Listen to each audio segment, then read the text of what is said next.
கற்பாறைகளும் ஒரு நாள் அழிந்து போகும். இயேசுராஜனே கற்பாறையாக நிலைத்திருப்பார், என்றும் நிலைத்திருப்பார். இன்றிருக்கும் கற்பாறைகளும் ஒரு நாள் அழிந்து போகும். இயேசுராஜனே கற்பாறையாக நிலைத்திருப்பார், என்றும் நிலைத்திருப்பார். நிலையற்ற வாழ்க்கையில் மூழ்கி விடாதே, நிலையற்ற வாழ்க்கையில் மூழ்கி விடாதே. நித்திய பிதாவிடம் நிலைத்திருப்பார், நித்திய பிதாவிடம் நிலைத்திருப்பார். கற்பாறையில் கட்டும் வீடு அசையாது, இந்த புயலுக்கும் வெள்ளத்துக்கும் அசையாது.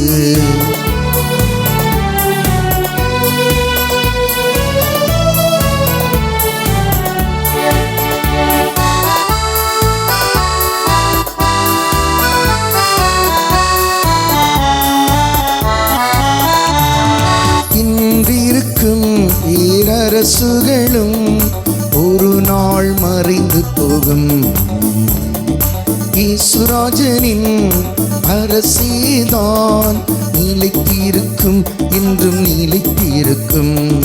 இன்றிருக்கும் பேரரசுகளும் ஒரு நாள் மறைந்து போகும். இயேசுராஜனின் அரசேதான் நிலைத்திருக்கும், என்றும் நிலைத்திருக்கும். உலகத்தின் மீது பற்று வைக்காதே, உலகத்தின் மீது பற்று வைக்காதே.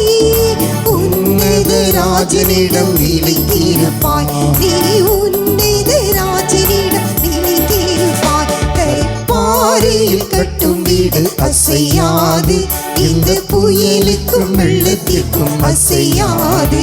கற்பாறையில் கட்டும் வீடு அசையாது, இந்த புயலுக்கும் வெள்ளத்திற்கும் அசையாது. கர்த்தர் இயேசுவில் கட்டும் வாழ்க்கை அசையாது, கர்த்தர் இயேசுவில் கட்டும் வாழ்க்கை அசையாது. இந்த நிலையிலும் ஒருபோதும் அசையாது, இந்த நிலையிலும் ஒருபோதும் அசையாது. கற்பாறையில் கட்டும் வீடு அசையாது, இந்த புயலுக்கும் வெள்ளத்திற்கும் அசையாது. எல்லாரும் எழுந்து நிற்போம், எல்லோரும் எழுந்து நிற்போம்.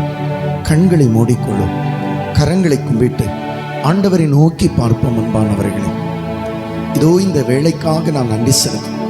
இன்று காலை தொடங்கி நாம் கேட்டுக்கொண்டிருக்கிற இறை வார்த்தைகள் முழுக்க முழுக்க நம்முடைய குடும்பத்தை சுற்றி சுற்றி தான் அன்பானவர்களே அமைந்திருக்கிறது. ஏன் காரணம் என்ன அன்பானவர்களே? இன்னைக்கு அநேக நண்பர்களுடைய குடும்ப வாழ்க்கை சிதைந்திருக்கிறது. காரணம் என்ன அன்பானவர்களே? குடும்ப வாழ்க்கையில் எதை பார்க்க வேண்டுமோ அதை பார்க்காதபடிக்கு, எதை பார்க்கக்கூடாதோ அதை முன்னிலைப்படுத்தி குடும்ப வாழ்க்கை ஆரம்பமாவதனால தான் அன்பானவர்களே அநேக வாழ்க்கை சிதைந்து போகிறது. உதாரணத்திற்கு, அன்பை பார்க்காமல் பணத்தையும் சொத்தையும் செல்வாக்கையும் பார்த்து அமைகிற திருமணங்கள், அந்த வாழ்க்கையில பிரச்சனை வருகிறது. அன்பை மையப்படுத்தி அன்பானவர்களே இன்று குடும்பம் அமைவதில்லை. அல்லேலூயா. பெரும்பாலான குடும்பங்கள் அமைவதில்லை. ஆகவே தான் நிறைய மனமுறிவு, நிறைய டிவோர்ஸ் அன்பானவர்களே அதிகமாகிக்கொண்டே இருக்கிறது. இது எதை காட்டுகிறது அன்பானவர்களே? குடும்பங்களின் சிதைவை காட்டுகிறது. இன்னொரு 20 ஒரு 50 வருஷம் தாண்டிட்டோம் அப்படின்னு சொன்னா அன்பானவர்களே நல்ல குடும்பங்களை அன்பானவர்களை எண்ணிக்கை குறையும் அப்படின்னு சொல்லி என்னுடைய எண்ணம். ஆனால் ஆண்டவருடைய விருப்பம் என்ன அன்பானவர்களே? நாம குடும்பமா வாழணும். குடும்ப வாழ்க்கைன்னா என்ன அப்படின்னு சொல்லி ஆண்டவர் கற்றுக் கொடுக்கிற வேளை. குடும்ப வாழ்க்கைன்னா என்ன? ஒருவருக்காக ஒருவர் இழக்கிறது தான் குடும்ப வாழ்க்கை என்பதை ஆண்டவர் சொல்லிக் கொடுக்கிற வேளை. கரங்களை உயர்த்தி பிடிப்போமா? கரங்களை உயர்த்தி பிடிப்போம். கரங்களை உயர்த்தி பிடிப்போம். கண்களை மூடி, ஆண்டவரே, எனக்கு கணவனை கொடுத்தது நீங்க தான் ஆண்டவர். எனக்கு மனைவியை கொடுத்தது நீங்க தான் ஆண்டவர். நிறைவுள்ள பாத்திரம் அல்ல ஆண்டவரே, குறைவுகளோடு தான் நீங்க கொடுத்திருக்கிறீங்க. அதை ஏற்றுக்கொள்ளக்கூடிய மனநிலை எனக்கு தாங்கப்பா. என்னுடைய குடும்ப வாழ்க்கையை ஆசீர்வதிங்க ஆண்டவர். தகப்பனே, இதோ இந்த வேளையில என்னை அர்ப்பணிக்கிறேன். எங்க வீட்டுக்குள்ள நீங்க வாங்க ஆண்டவர். தகப்பனே, எங்க வீட்டுக்குள்ள நீங்க வாங்க ஆண்டவரே. நீங்க வரும்போது ஆண்டவரே, நீங்க வந்தீங்கன்னா எங்க வீட்டுக்குள்ள இருக்கிற ஏற்றத்தாழ்வுகள் மறைஞ்சு போகும். எங்க வீட்டுக்குள்ள இருக்கிற தேவையில்லாத காரியங்கள் மறைந்து போகும். எங்க வீட்டுக்குள்ள இருக்கிற பிரிவினைகள், பிளவுகள் மறைந்து போகும். என் மீது மனமிறங்கும் ஆண்டவரே, என் மீது மனமிறங்கும். கரங்களை உயர்த்தி துதிப்போமா? ஹல்லேலூயா, ஹல்லேலூயா, ஹல்லேலூயா. நல்லவரே, நீ துதிக்கிறேன் அப்பா. தெய்வமே, நான் ஆராதிக்கிறேன் ஆண்டவரே. தகப்பனே, என்னுடைய குடும்ப வாழ்க்கையை ஆசீர்வதிங்கப்பா. ஆண்டவரே, என்னுடைய குடும்ப வாழ்க்கையை ஆசீர்வதிங்க ஆண்டவர். என் மீது மனமிறங்குங்க ஆண்டவர். தெய்வமே ஸ்தோத்திரம். இயேசுவே நன்றி ஆண்டவர். ஹல்லேலூயா, ஹல்லேலூயா, ஹல்லேலூயா. இயேசுவே நன்றி. இயேசுவே ஸ்தோத்திரம் ஆண்டவரே. தெய்வமே நன்றி ஆண்டவரே. தெய்வமே ஸ்தோத்திரம் ஆண்டவரே. தெய்வமே நன்றி. தெய்வமே ஸ்தோத்திரம். இயேசுவே நன்றி ஆண்டவரே. நானும் என் வீட்டாரும் உம்மையே நேசிப்போ, உமக்காய் ஓடுவோ, உந்தன் நாமம் சொல்லுவோ. பாடுங்க. நானும் என் வீட்டாரும் உம்மையே நேசிப்போ, உமக்காய் ஓடுவோ, உந்தன் நாமம் சொல்லுவோம். கரங்களை உயர்த்தி கண்களை மூடி இதோ இந்த வேளையில கூட சொல்லுங்க. கைவிடா தெய்வமே, கருணையின் சிகரமே, மெய்யான தீபமே, என் வாழ்வின் பாக்கியமே. பாடுவோம். கைவிடா தெய்வமே, கருணையின் சிகரமே, மெய்யான தீபமே, என் வாழ்வின் பாக்கியமே. முழந்தாள் படியிட்டு முழுவதும் தருகிறே, நான் முழந்தாள் படியிட்டு முழுவதும் தருகிறே. ஆண்டவரே, நீர் எனக்கு கொடுத்த குடும்பத்தை ஆண்டவரே உம்முடைய பாதத்திலே வைக்கிறேன். நீர் எனக்கு கொடுத்த வாழ்க்கை துணையை உம்முடைய பாதத்திலே வைக்கிறேன். ஆண்டவரே, என் மீது மனமிறங்கும். என்னுடைய குடும்ப வாழ்க்கையை சீர்படுத்தும், சரிப்படுத்தும். தவறான காரியங்களை எடுத்துப்படும். தேவ அன்னையே, எங்களுக்காக மன்றாடுங்கம்மா. அருள் நிறைந்த மரியே வாழ்க, ஆண்டவர் உம்முடனே, பெண்களுள் ஆசீர் பெற்றவர் நீரே, உம்முடைய திருவயிற்றின் கனியாகிய இயேசுவும் ஆசீர் பெற்றவரே. புனித மரியே, இறைவனின் தாயே, பாவிகளாய் இருக்கிற எங்களுக்காக இப்பொழுதும் எங்கள் இறப்பின் வேளையிலும் வேண்டிக் கொள்ளும். ஆமென். தந்தைக்கும் மகனுக்கும் தூய ஆவியாருக்கும் ஆட்சி உண்டாகுக. தொடக்கத்தில் இருந்தது போல இப்பொழுதும் எப்பொழுதும் என்றென்றும் இருப்பதாக. ஆமென். Praise the lord. நான் பேசுகிறது கேட்குதா? கடைசியில் கேட்குதாம்மா? கேட்கலன்னா கை கேட்குதாங்க? கேட்குதா? கரங்களை தத்துவோம்.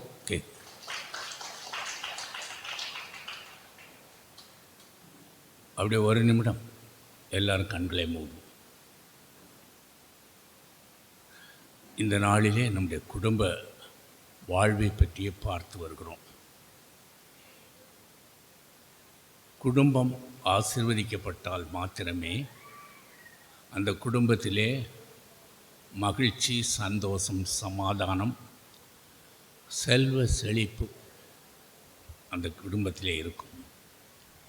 எந்த குடும்பம் ஆசீர்வதிக்கப்படுகிறதோ அந்த குடும்பத்திலே பிள்ளைகள் நலமாக, வளமாக வளர்வார்கள். ஒழுக்கமுள்ள பிள்ளைகளாக வளர்வார்கள். எனவே இந்த நாளிலே குடும்ப ஆசீர்வாதத்தை எப்படி பெறுவது என்று நாம் பார்த்து வருகிறோம். காலையிலிருந்து உங்கள் கடமைகளை அவர்கள் கூறினார்கள். இப்பொழுது குடும்ப உறவு எப்படி இருக்க வேண்டும் என்று உங்களோடு நான் பேச இருக்கிறேன்.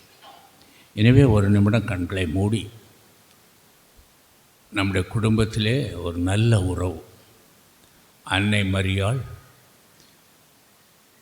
புனித சூசேப்பர், இயேசு கிறிஸ்து 3 பேரும் சேர்ந்து நடத்திய அந்த திருக்குடும்பம் போல நம்முடைய குடும்ப உறவு இருக்க வேண்டும்.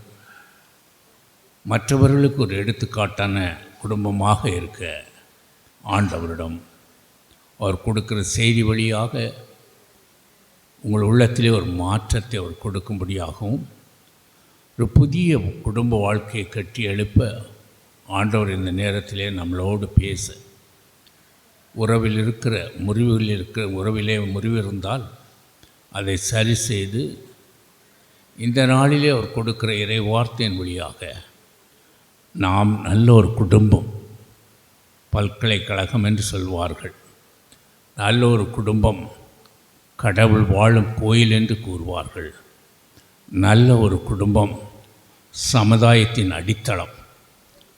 அப்படிப்பட்ட ஒரு நல்ல குடும்ப வாழ்க்கையை ஆண்டவர் நமக்கு தர வேண்டும்.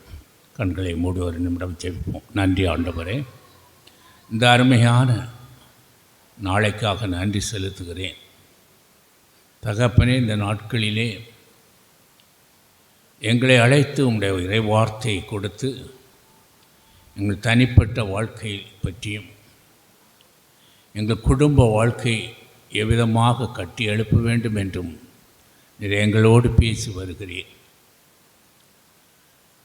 ஆண்டவரே, நீர் மனிதன் தனிமையாக இருப்பது நல்லது அல்ல என்று கண்டு அவனுக்கு ஒரு துணை வேண்டும் என்று சொல்லி ஒரு துணையை கொடுத்து அதோடு அவன் பலுகி பெருக வேண்டும் என்பதற்காக குழந்தைகளை கொடுத்து ஆசீர்வதித்தீர். எங்களுடைய குடும்பத்திலே ஒரு நல்ல உறவை எங்களுக்கு தந்து குடும்பத்தில் இருக்கிற எல்லா விதமான வேறுபாடுகளையும் களைந்து ஒருவரை ஒருவர் அன்பு செய்து ஒருவரை ஒருவர் ஏற்றுக்கொண்டு ஒருவரில் ஒருவர் மகிழ்ச்சி காண ஆண்டவர் இந்த நேரத்திலே நீர் உடைய இறை வார்த்தை வழியாக எவ்விதமாக ஒரு குடும்பத்தை கட்டி எழுப்பி உறவை கட்ட வேண்டும் என்று எங்களுக்கு கற்றுத்தரும்படியாக இயேசு நாமத்திலே உம்மை மன்றாடுகிறேன். ஆமேன். எல்லாரும் சொல்லுவோம் ஆமேன். சத்தமாக சொல்லுங்க ஆமேன். இன்னும் சத்தமாக சொல்லுங்க ஆமேன். இன்னும் சத்தமாக சொல்லுங்க ஆமேன். ஹாலே லூயா, ஹாலே லூயா, ஹாலே லூயா, ஹாலே லூயா. கரங்களை தட்டுவோம்மா.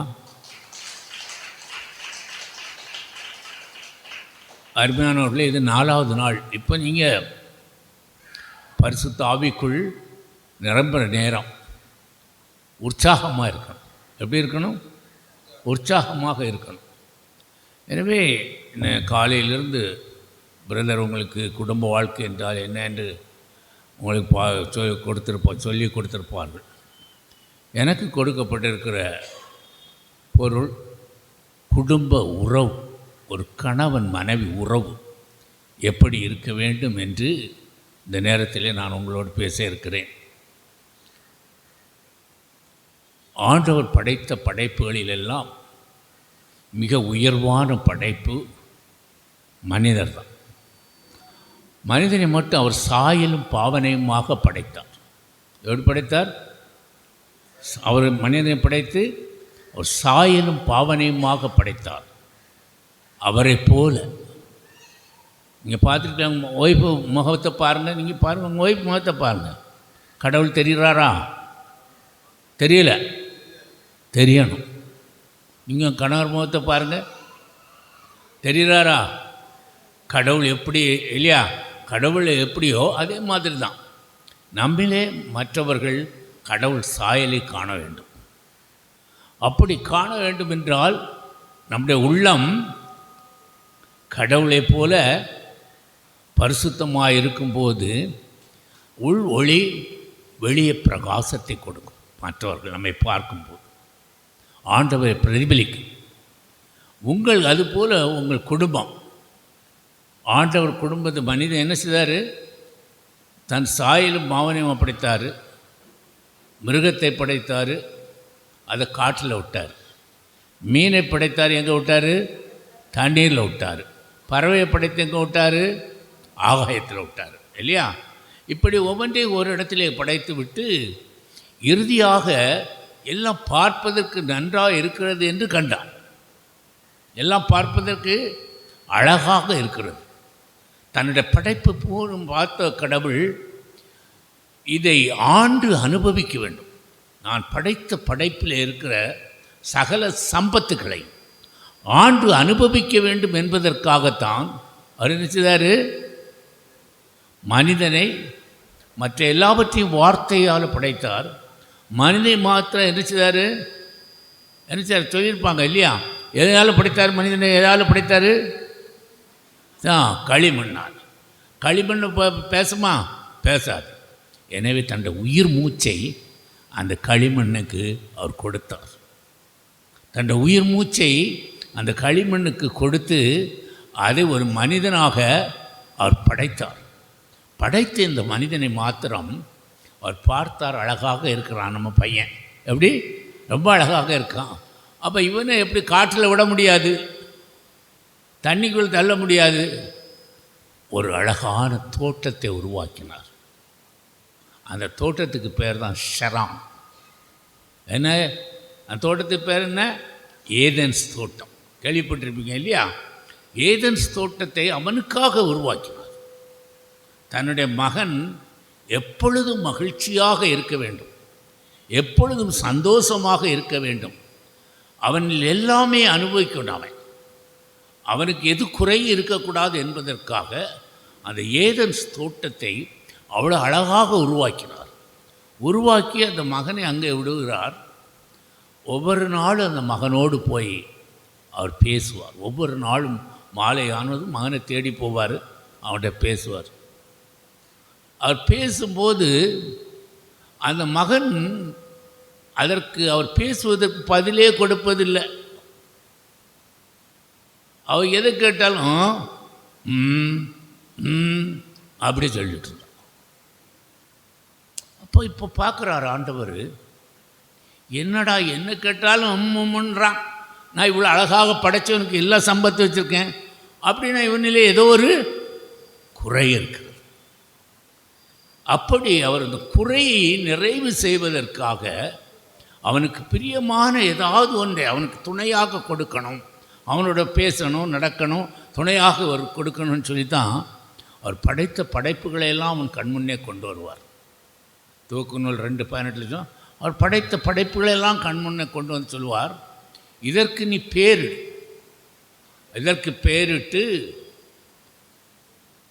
உனக்கு எது பிடித்தமோ அதை உன்னோடு சேர்த்துக்கொள், உனக்கு இணையாக சேர்த்துக்கொள்ளேன்னு சொல்லுவார். அவன் எல்லாத்தையும் பார்த்தான். அப்போ ஒன்றும் பிடிக்கல, அவனுக்கு என்ன செய்யலை, ஒன்றும் பிடிக்கலை. அப்போ பார்த்தார், இவனுக்கு என்னடா பிடிக்கும்னு பார்த்து தான் அவர் என்ன செய்கிறார், அவனுக்குள்ளே அவனிலிருந்து அவனுக்கு ஒரு ஆழ்ந்த உறக்கத்தை கொடுத்து சொல்லியிருப்பார் பிரதர் இல்லையா? என்ன செய்தார், அவர் விழா எலும்பு எடுத்தார். சரிதானா? அந்த விழா ஏன் வேறு இடத்துல எடுத்துருக்கலாமே எலும்பு, அல்லது மண்ணை செய்து மண்ணை உருவத்தை செய்து அதுக்கு நாசில் ஊதி பெண்ணை உருவாக்கியிருக்கலாம். ஆனால் அப்படி செய்யலை. ஏனென்றால் அந்த பெண் அவனிலே சரி பாதியாக, அவனிலே ஒரு சரி பாதியாக இருக்க வேண்டும் என்பதற்காகத்தான் விழா எலும்பை எடுத்தார். விழா எலும்பை எடுத்து அவளுக்கு ஒரு பெண் உருவத்தை கொண்டு வந்த பொழுது முதல் உறவு அங்கே தான் ஸ்டார்ட் ஆச்சு. இந்த பையன் என்னன்னா பார்க்குறான், பார்த்த உடனே அவனுக்கு அப்படி இதுவரை அவன் முகத்தில் சிரிப்பு வரல. இந்த பெண்ணை பார்த்த உடனே அவன் உள்ளத்தில் ஒரு கிளுகிழுப்பு ஏற்பட்டுச்சு. என்ன பார்க்குறீங்க, முதல் நாள் ஊரில் போயிருப்பில்ல, அவங்க மனைவி பார்த்தோன்னு ஒரு கிளுகிழுப்பு வந்துச்சா? பார்த்தீங்களா? ஆமாம், கரங்களை தட்டுங்க. அதுதான் அதனுடைய இது. அந்த கிளுகிழுப்பு வந்த உடனே இவன் அறியாமல் கவிதை பாட ஆரம்பித்தான். என்ன வந்தது? இப்போ பெண்களை பின்னால் கவிதை பாடுறான்னு பார்த்தீங்களா? பெண்களை பின்னால் பாடிட்டு இருப்பான். அந்த கவிதை பாடுறது அவனோட உள்ளத்திலிருந்து அந்த மகிழ்ச்சியுடைய வெளிப்பாடு தான். இவள் எலும்பின் எலும்பும் சதையின் சதையுமாக இருப்பதால் பெண்ணென்று சொல்லி தன்னோடு அணைத்து கொண்டான். அந்த உறவு அங்கே தான் ஆரம்பிக்கிறது. ஹல்லேலூயா, ஹல்லேலூயா, ஹல்லேலூயா. எனவே இன்று முதல் இவர்கள் இருவரும் ஒருவரன் சொல்லி பிரதர் சொல்லி தந்திருப்பார், சரிதானா? இதனால் இவன் தாய் தந்தரை விட்டு மனைவியோடு ஒன்றித்திருப்பான், இருவரும் ஒரே உடலாக இருப்பார். ஒரே உடல் தானா? நம்புறீங்களா? 2 சேரில் இருக்கீங்கள, அது எப்படி 2 சேரில் இருக்கும்? ஒரு உடல் எப்படி இருக்கும் சொல்லுங்களேன். இங்கே தான் இந்த உறவுடைய ஆரம்பம் தான். அந்த ஒரே உடலாக அவர் மாற்றினார். இதனால் தன் தாய் தந்தையை விட்டு கணவன் தன் மனைவியோடு ஒன்றித்திருப்பான், இவன் ஒரே உடலாக. எப்பொழுது திருமணமானதோ, எப்பொழுது அந்த கோயிலில் வாக்குத்தத்தத்தின் அடிப்படையிலே திருமணம் நடந்ததோ அந்த நேரத்திலிருந்து எப்பொழுது நீங்கள் இருவரும் ஒன்று கூடினீர்களோ அந்த நேரத்திலிருந்து நீங்கள் ஒருவராக மாற்றப்படுகிறீர்கள். கரங்களை தட்டுங்க. ஒருவராக மாற்றப்பட எல்லாவற்றிலும் ஒன்று தான், எல்லாத்திலும் ஒன்று தான். அதுதான் முதல் உறவு, அன்பு உறவு என்று சொல்வது. அன்புறவு என்ன? அன்புறவு என்றால் எல்லாவற்றிலும் மேலான உறவு. தன் உயிர் பாங்காளன். இந்த கணவன் எனக்கு உயிர் பாங்காளன், இந்த மனைவி எனக்கு உயிர் பாங்காளி. எவ்விதமாக ஒரு உயிரை உடலிலிருந்து பிரிக்க முடியாதோ, அல்ல கவனமாக கேளுங்க, அந்த அன்புறவுடைய இதுதான் அதுதான். அதுபோல் ஒரு மனைவி கணவனிடமிருந்து பிரிக்கப்படக்கூடாது. ஒரு கணவன் மனைவியிடமிருந்து பிரிக்கப்படக்கூடாது. அந்த அன்பு உறவே அதுதான். அன்பு உறவு என்பது ஒருவரை இன்னொரு பால் தங்களை கையளிப்பது, ஒருவரில் ஒருவர் தங்களை கையளிப்பது. அந்த அன்பு உறவை பற்றி அவர் என்ன சொல்கிறார் பாருங்கள். அன்பு குடும்பத்திலே மிக பிரதானமான உறவு அன்பு உறவு தான். அன்பு உறவு என்பது கணவன் மனைவி பாருங்கள் முதலும் முடிவுமானது. முதல் நாளோடய முடித்து போகிறது இல்லை, மண்ணறையில் போகிறது வரை அந்த அன்பு உறவு இருக்கணும். கரண்டாய் தட்டுங்க. என்ன வரை இருக்கும்? மண்ணறையில் போகிறது வரை அந்த அன்பு உறவு இருக்கணும். அந்த உறவு ஒரே நாளோடோ ஒரு நேரத்தோடு போகிறதில்ல, ஒரு நாளோட 10 நாளோட போகிறது இல்லை. அதனால்தான் அந்த உறவை என்ன வாக்குத்தத்தை என்ன கொடுக்குறீங்க? இன்பத்திலும் துன்பத்திலும் உலகத்தில் எல்லாவற்றிலும் உங்களுக்கு நான் பிரமாணிக்கமாக இருக்கிறது. பிரமாணிக்கம் அங்கே மிக மிக முக்கியம். ஏன்னா குடும்ப உறவு என்பது குடும்பம் வாழ்வு ஒரு அன்பு பயணம் என்று சொல்வார்கள். குடும்ப பயணம் என்பது ஒரு அன்பு பயணம் என்று சொல்வார்கள். சாதாரணமான மற்றவர்களோடு பழகிறது மாதிரி அல்ல, நண்பர்களோடு பழகிற மாதிரி அல்ல. இது அன்பால் கட்டப்பட்ட குடும்பம். ஒரு கணவனும் மனைவியும் அன்பால் கட்டப்படுகிறது. எனவே இரு உள்ளங்களின் அது ஒரு சங்கமம். என்ன எல்லாரும் பாருங்கள், ஒரு சங்கமம். இரு உள்ளங்கள் ஒன்றாக கலக்கும் இடம், இரு உடல் ஒன்றாக கலக்கும் இடம், இரு உணர்ச்சிகள் ஒன்றாக கலக்கும் இடம், இரு எண்ணங்கள் ஒன்றாக கலக்கும் இடம். எனவே அன்பு உறவு என்பது ஒரு சங்கம். அந்த உறவு அதுதான் ஒரு சம்சார சாகரம்னு சொல்லுவாங்க. எப்படி? சம்சார சாகரம். சம்சாரத்தை பற்றி பேசும்போது அங்கே இந்த இரு உள்ளங்கள் ஒன்றிக்கிற இடம் சம்சாரம் என்பது ஒரு சங்கமத்தை கொடுக்கிறது. அதன் பிறகு எப்பொழுது நீங்கள் திருமண உறவிலே ஒன்றானீர்களோ அதன் பிறகு நான் நீ என்று பேசுவதற்கு இடமே இருக்கக்கூடாது. நான் நீ என்று பேசுவதற்கு இடமே இருக்கக்கூடாது. இன்னைக்கு என்ன சண்டை? அந்த போவே மற்ற நாள்லாம் அத்தான் அத்தான் பொத்தான்னு பேசுவாங்க. சண்டை வந்த போவே ஒன்றும் தெரியாதா? கூடாது. அதான் அந்த உறவுடையது. என்னது? எப்பொழுது திருமணம் ஆகிவிட்டதோ நான் நீ என்று பேசுவதற்கு இடமே கிடையாது. நாம் எனக்கு உனக்கு என்று பேசுவதற்கு இடமே கிடையாது. சொல்லுங்க, என்ன எப்படி இருக்கணும் சொல்லுங்கண்ணா?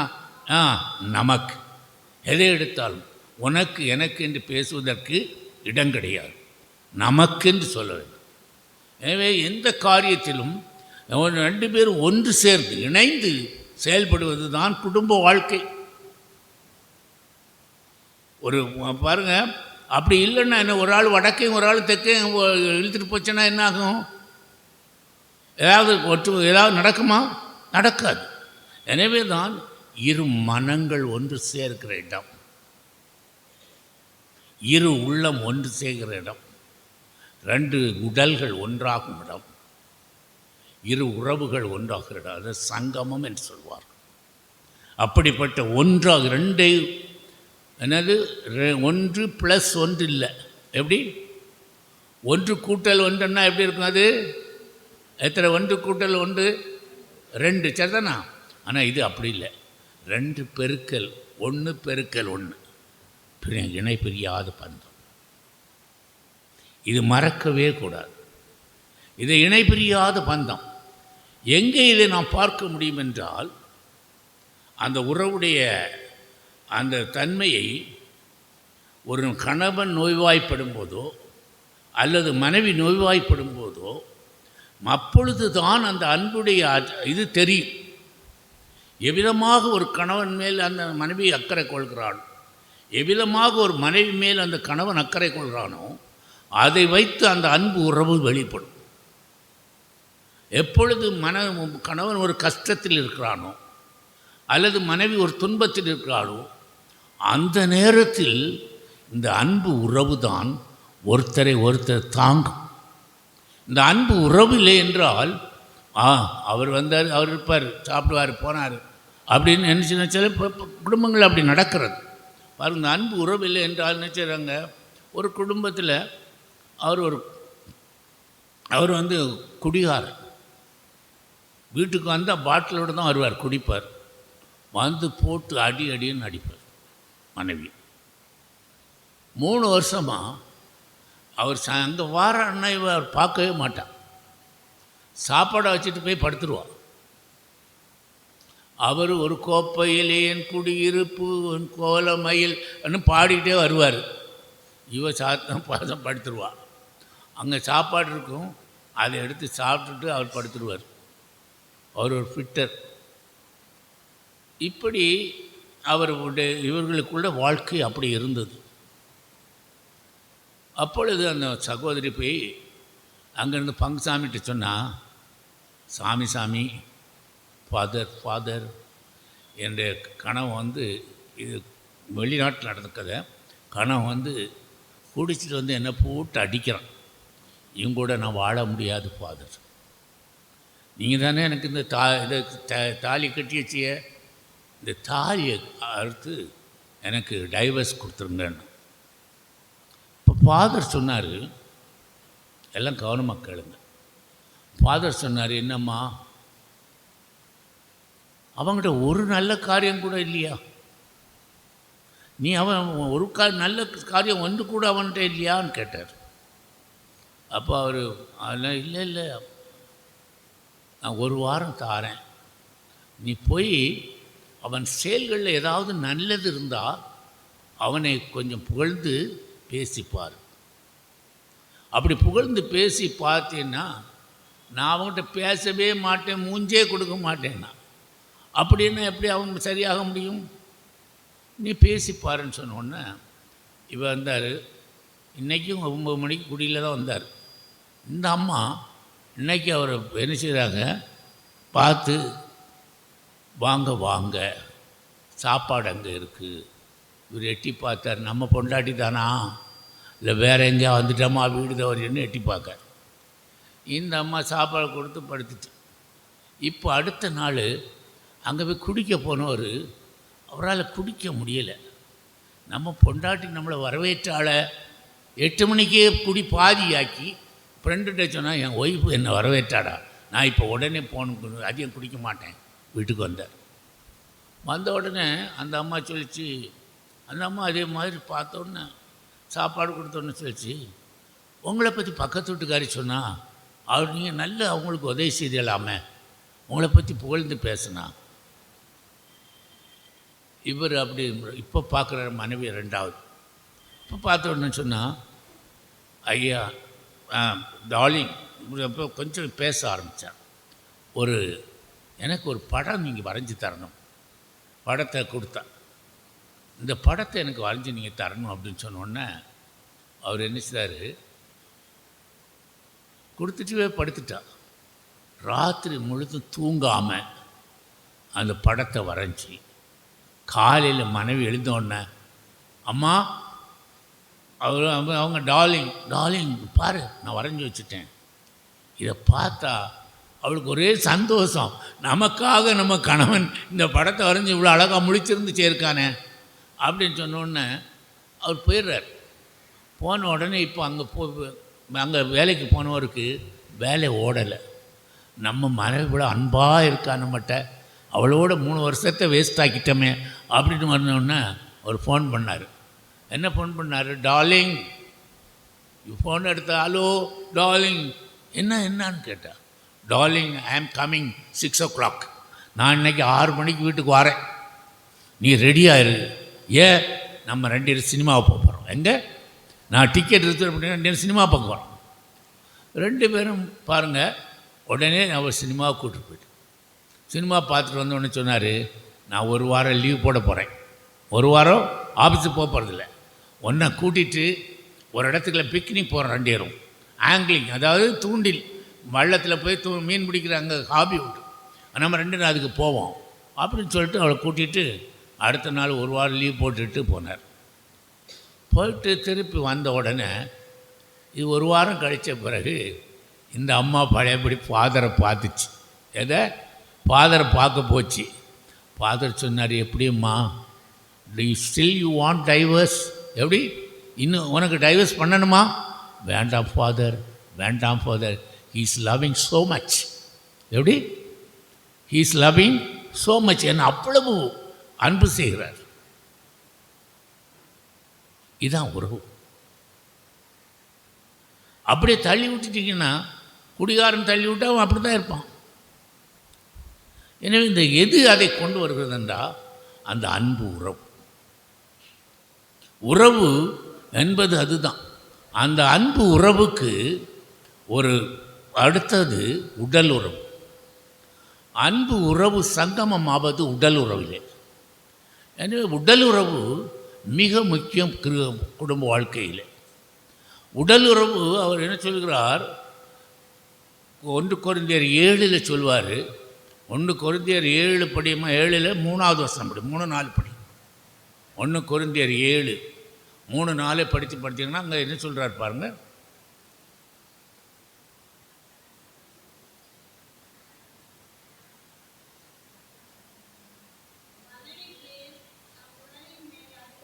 அதிகாரம் இல்லை.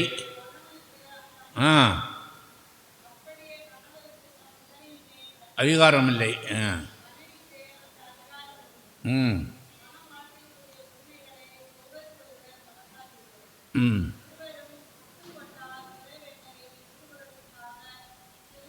அஞ்சோட முடிங்க. பார்த்தீங்களா, இங்கே என்ன சொல்கிறது, அன்பு உறவின் வெளிப்பாடு. ஒரு ஆற்றல் உடல் உறவில் தான் முடியும். அந்த உடல் உறவு என்ன செய்கிறது என்றால் நம்முடைய அன்பு உறவை அது வளர்த்துறது. அப்போ அதில் சில நேரங்களிலே குறை ஏற்பட்டு சில குடும்பங்களிலே பிரச்சனை இருக்கும். அப்படிப்பட்ட குறையிலே சில நேரங்களிலே குடும்ப வாழ்க்கையில் இருந்தால் அந்த உறவை சரி செய்ய 2 பேரும் அமர்ந்து பேச வேண்டும். இங்கே நான் எப்பொழுதும் திருமண வாழ்க்கையில் குடும்ப வாழ்க்கையில் குடும்பத்திற்கு சொல்வதெல்லாம், ஒவ்வொரு நாள் இரவும் கணவனும் மனைவியும் உறங்க போவதற்கு முன் குறைந்தது அரை மணி நேரம் நீங்கள் பேசணும். அரை மணி நேரம் ஏன் பேசணும்னா, நம்முடைய குடும்ப நிலைமை என்ன, நம்முடைய வருமானம் என்ன, நம்முடைய செலவு என்ன, நம்முடைய பிள்ளைகள் எப்படி வளர்கிறார்கள், அவர்கள் நல்ல முறையில் வளர்கிறார்களா, அவர்கள் யாரோடு பழகிறார்கள், எப்படி நடக்கிறார்கள் என்பதை கணவனும் மனைவியும் ஒவ்வொரு நாளும் கலந்து பேச வேண்டும். ஒருவருக்கொருவர் அது பின்னால் வரேன், அது ஏன்னா அது தோழமை உணர்வுன்னு சொல்கிறது. பேசும் பொழுது தான் இந்த உடல் உறவில் ஏற்படுகிற குறைகளை திறந்து பேசுவது தான். அந்த உறவை பற்றி ரெண்டு பேரும் பேசும் பொழுது இந்த நம்முடைய குடும்ப வாழ்க்கை கட்டி எழுப்புகிறோம் பாருங்கள். பிள்ளைகள் நமக்குள்ள உறவு, கணவன் மனைவிக்குள்ள உறவு, ஏதாவது சின்ன சின்ன பிரச்சனைனால நாளடைவில் அது பெரிதாகிடலாம். சின்ன பிரச்சனையிலே அது சரி செய்யணும். அப்படி சரி செய்யணும்னா ஒவ்வொரு நாளும் நீங்கள் பேசணும். ஹல்லேலூயா. ஒவ்வொரு நாளும் பேசணும். நான் சொல்லணும், எவ்வளோ டயர்டாக இருந்தாலும். அதனால தான் ஒருத்தன் குடிச்சிட்டு வரான்னா அவங்ககிட்ட பேச முடியாது, சரிதானா? அதனால தான் நான் எப்போவும் சொல்கிறது, குடியே கெடுக்கும், ஆனால் நம்ம பேச முடியாது. அப்போ அதை திருத்துறது உங்கள் கையில் தான் இருக்குது. அதுதான் முதல்ல ஒரு எக்ஸாம்பிள் சொன்னேன்.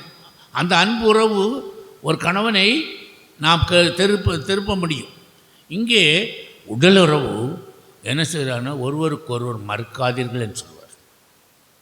ஒருவேளை உன் உடல்நிலை சரியில்லை என்றால் உன் கணவனோடு பேசி அந்த உடல் உறவு நீங்கள் சரி செய்து கொள்ளணும்.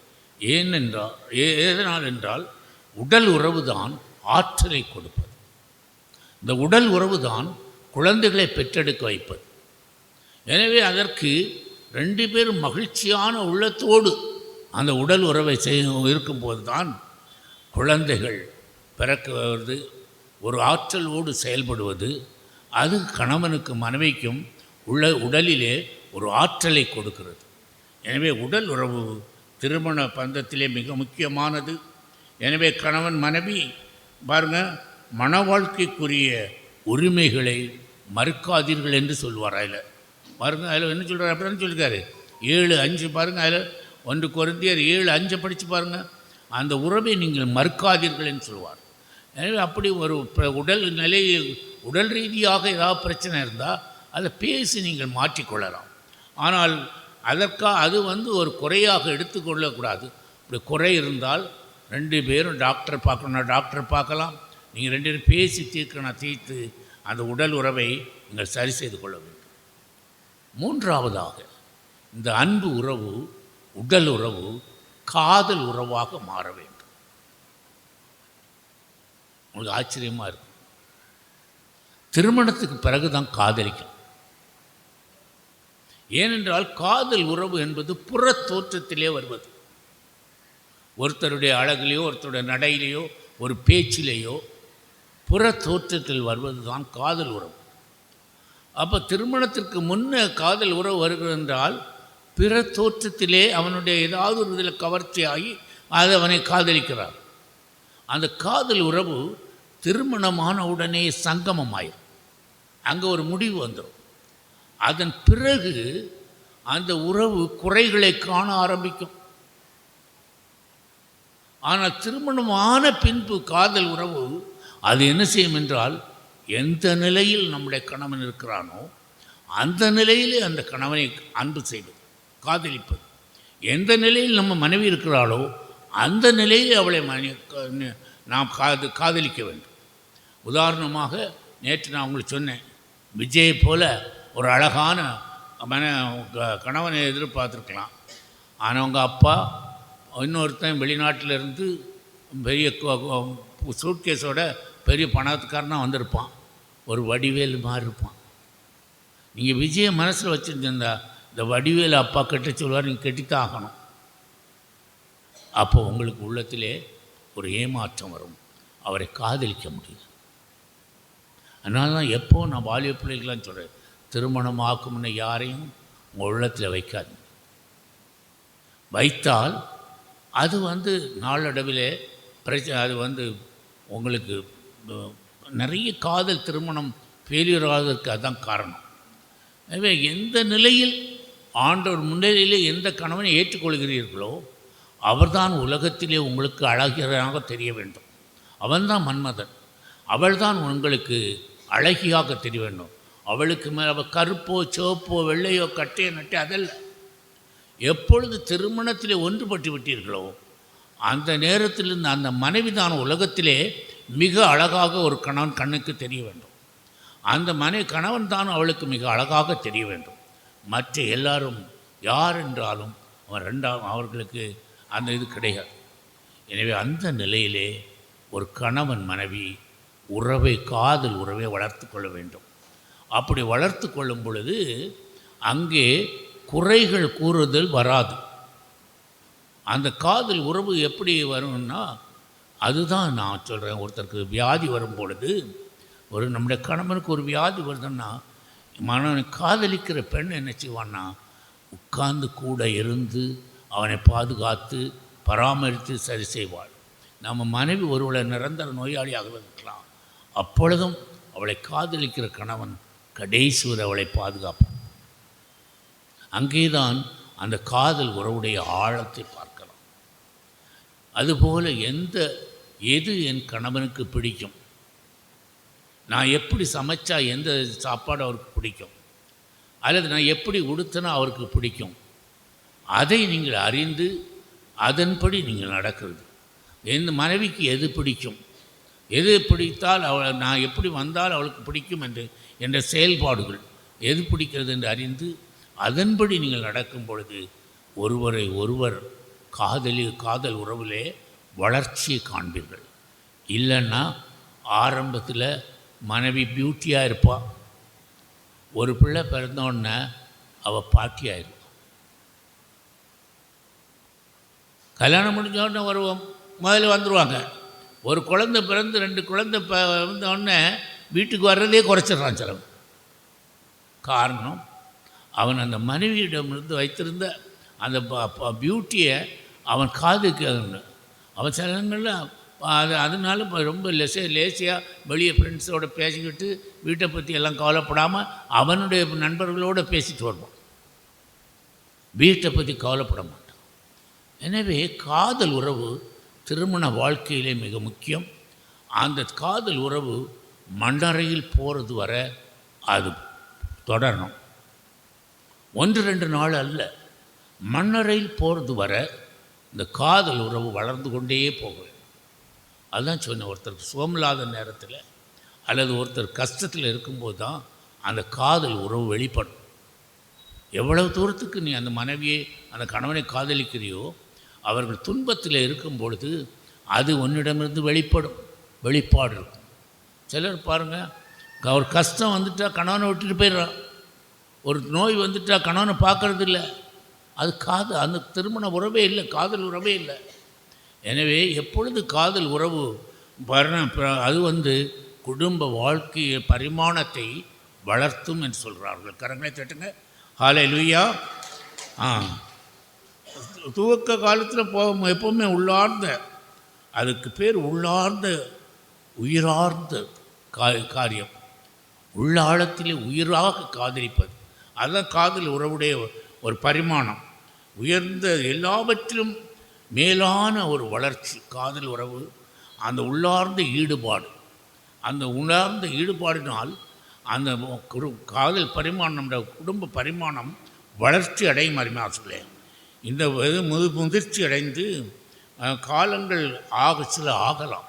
முதல்ல இந்த காதல் உறவு உடனே இதாகாது, நாள் ஆக ஆக அது முதிர்ச்சி அடையும். அப்போது வயசு ஆகத்தான் உங்கள் கணவனை மனைவியை நீங்கள் காதலிக்கிறத அன்பு செலுத்துறது அந்த அளவை கூட்டி கொண்டே போகும். அப்பொழுது தான் முதிர்ச்சி அடையும்னு சொல்கிறார் காதல் உறவு. அப்போ நம்முடைய இறுதி வர நம்முடைய மனைவியை நாம் சில நேரங்களில் பாருங்கள், காதல் உறவு முறிவுபடுவதாகவும் பார்க்கலாம். எப்பொழுது நம்முடைய காதல் உறவு சில நேரங்களிலே முறிவுபடுவதாகவும் காணலாம். திருமண உறவு உள்ளார்ந்த காதல் உணர்வு இல்லாத இடத்திலே இது முறிவுபடும். ஒரு கணவனை அவள் உள்ளார்ந்த விதத்திலே அவள் காதிக்கவில்லை என்றால், உள்ளார்ந்த விதத்திலே ஒரு மனைவியை காதலிக்கவில்லை என்றால் அவனுடைய உள்ளம் வேறு இடத்துக்கு போய்விடும். அங்கே அந்த காதல் முறிவடைகிறதை பார்க்கலாம். பல குடும்பங்கள் டைவர்ஸ் ஆகுது. காரணம் அதுதான். அவர்கள் உள்ளார்ந்த விதத்திலே அவர்கள் காதலிப்பதில்லை. உள்ளார்ந்த விதத்திலே அவர்கள் அந்த உள்ளார்ந்த உணர்விலே அவர்கள் இது பண்ணுவதில்லை. எனவே அந்த குடும்ப வாழ்க்கை பரிமாணம் பல குடும்பங்கள் சிதைத்து போவதற்கும் முறிந்து போவதற்கும் காரணம் அந்த கணவன் மனைவி ஒருவரை ஒருவர் உள்ளார்ந்த நிலையிலே காதலிப்பதில்லை. எனவே அப்படிப்பட்ட குடும்பங்களில் பிரச்சனைகள் வர்றதை பார்க்கலாம். எனவே இது பாருங்க, இது ஒருத்தர் எழுதுறார் பாருங்க. திருமண உறவு என்பது அல்ல, கேளுங்க, எந்நிலையிலும் மங்காமல் மறையாமல் குன்றாமல் குறையாமல் கணவன் மனைவியும் அன்பால் ஒருவரை ஒருவர் விரும்பி ஏற்று, ரொம்ப அழகாக எழுதுகிறார். திருமண உறவு அன்பால் ஒருவரை ஒருவர் விரும்பி ஏற்றுக்கொள்வது. அவர் எந்த நிலையில் இருந்தாலும் அந்த நிலையிலே நீங்கள் அன்பு செலுத்தி அவரை விரும்பி ஏற்றுக்கொள்வது. இது என் கணவன், இது என் மனைவி என்ற உள்ளத்துக்குள்ளே அந்த உறவை வளர்த்த வேண்டும். சும்மா அவள் இருப்பா நான் பாடும். ஒருத்தர் எங்களோட வேலை பார்த்துட்டு இருந்தார். அவர் கப்பை விட்டு இறங்கும் போய் சொல்லுவார், வாங்கணுன்னு ஒரு குவார்ட்டர் வாங்க அடிப்பார். இல்லை, நீ வீட்டுக்கு போகிற நேரத்தில் இப்படி பாட்டில் அடிச்சுட்டு போறிய, ஒரு வாரமாக கடலில் இருந்துட்டு இப்படி போறியன்னு கேட்டால் போங்கண்ணேன். அவள் ஏதாச்சும் 2 இண்டாஸ் குத்துவேன். எப்படி இண்டாஸ் குத்து கிடமே அவள் கிடப்பா. கீழ்த்தரமான எண்ணங்கள். நமக்காக நம் மனைவி பிள்ளைகள் காத்திருக்குதுன்ற ஒரு அந்த அன்பு உணர்வு இல்லை. அதனால அப்படி நினைத்து விட்டீர்கள் என்றால் ஒரு நாள் உங்கள் குடும்பத்தில் என்ன வராது, முறிவு வரா. ஒரு நாள் குடிக்க மாட்டா.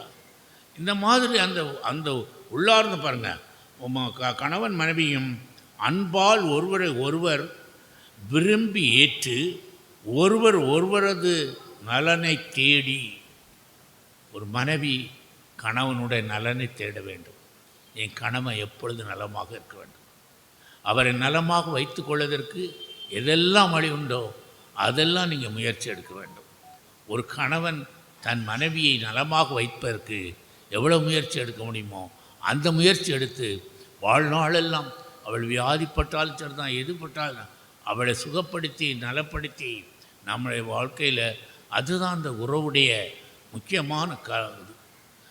உறவுலே மிக முக்கியமானது அதுதான். பாருங்கள், தங்கள் தேடி வரும் ஒருவருக்கொருவர் பாருங்கள், ஒருவரது நலனை தேடி ஒருவருக்கொருவர் பணி செய்து.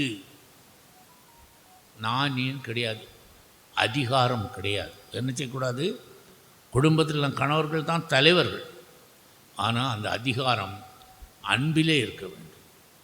இல்லைன்னா என்ன ஆகும்னா, இங்கே பாருங்க ஐயா, கணவர்கள் இங்கே அதிகாரம் காட்ட ஆரம்பிச்சிட்டேன்னா அவள் உள்ளத்தில் ஒரு பயம் வரும். பயம் வந்தால் என்ன செய்வா? பல காரியங்களை உங்களை விட்டு மறைத்து விடும். பிள்ளைகள் தவறு செய்தால் சொல்ல மாட்டா, அல்லது அவள் யார்கிட்ட காலத்தை உங்களுக்கு தெரியாமல் கடன் வாங்கி உங்களுக்கு தெரியாமலே தவறுகள்லாம் செய்து உங்களுக்கு அறியாமலே பெரிய கடனில் கொண்டு விட்டுருவான்.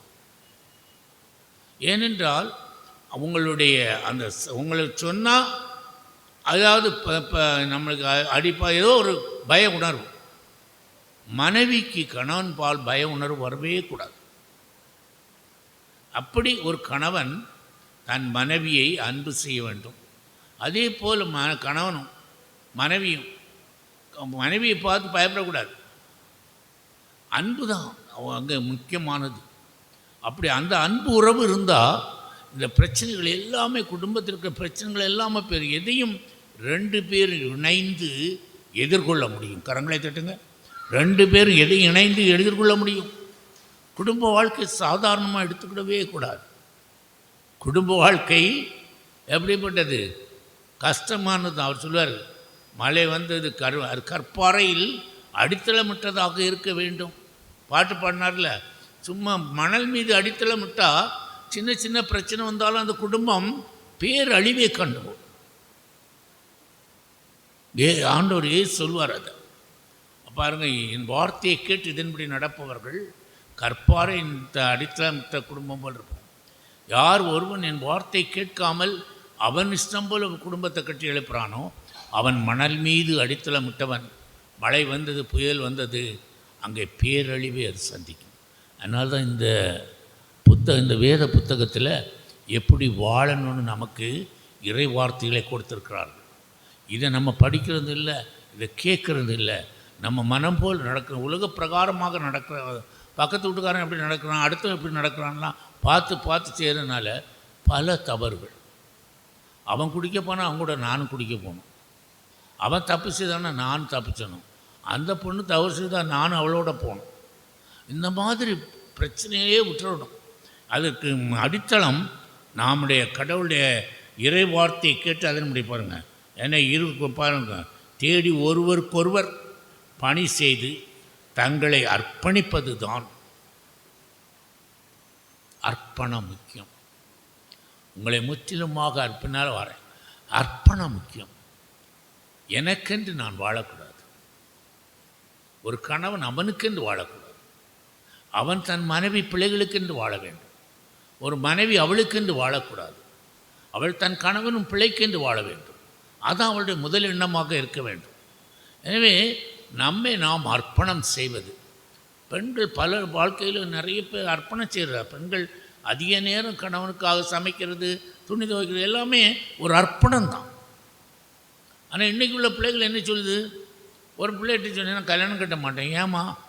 போங்க, சரி, அவன் என்னோட சம்பளம் என்ன மாதிரி தான் சம்பளம் வாங்குறான். நான் அவனை கட்டிட்டு அவன் வீட்டுக்கு போய் அவனுக்கு துணி துவைச்சி கொடுக்கணும், அவர் சோறு வாங்கி கொடுக்கணும், அவர் சொல்கிறபடியெல்லாம் நான் கேட்கணும். அதெல்லாம் முடியாது. இன்றைக்கி மாடர்ன் திங்கிங் அப்படி இருக்குது பிள்ளைகளுக்கு. ஆனால் கடவுள் என்ன சொல்கிறாரு? ஒரு மனைவி எல்லாவற்றிலும் கணவனுக்கு பணிந்து நடக்க வேண்டும். சார் சொல்லியிருப்பார். இதை சொன்னாரா? அந்த வசனம் சொன்னாரா? அவர் மனைவி பாருங்கள், எபேசியர் 5:24 வசனம் படிங்க. எபேசியர் 5வது அதிகாரம் 22லேருந்து 24 வரை படி, 25 வரை படிங்க. அதில் கவனமாக. திருமணமான பெண்களே, ஆண்டவருக்கு பணிந்திருப்பது போல உங்கள் கணவருக்கு அனைத்திலும் நீங்கள் பணிந்திருக்க வேண்டும்.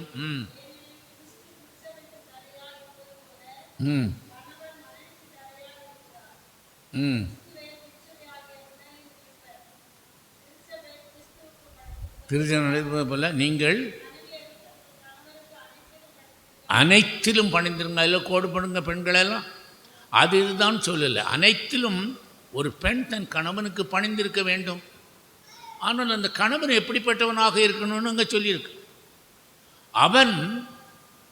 அவனுடைய வாழ்க்கையிலே உயர்வான அன்பு அந்த மனைவிக்கு தான் கொடுக்கணும்.